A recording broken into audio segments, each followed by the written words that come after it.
赛末点，意大利网球名将穆萨提正手强抽拉开角度，让对手回球挂网拿下胜利。穆萨提直落2晋级中国网球公开赛8强，但在前一场赛事，穆萨提打得不轻松。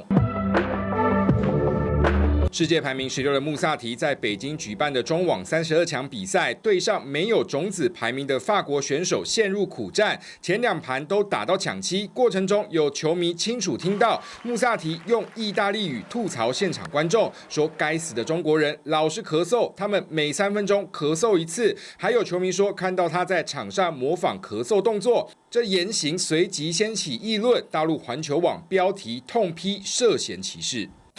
眼看舆论发酵，穆萨提长文道歉，开头写下：“亲爱的中国球迷们，比赛中一时情绪失控说的话，向大家真诚道歉。”穆萨提解释，言论只是针对观众席上少数几位不断咳嗽干扰比赛的人，绝对没有针对中国人民。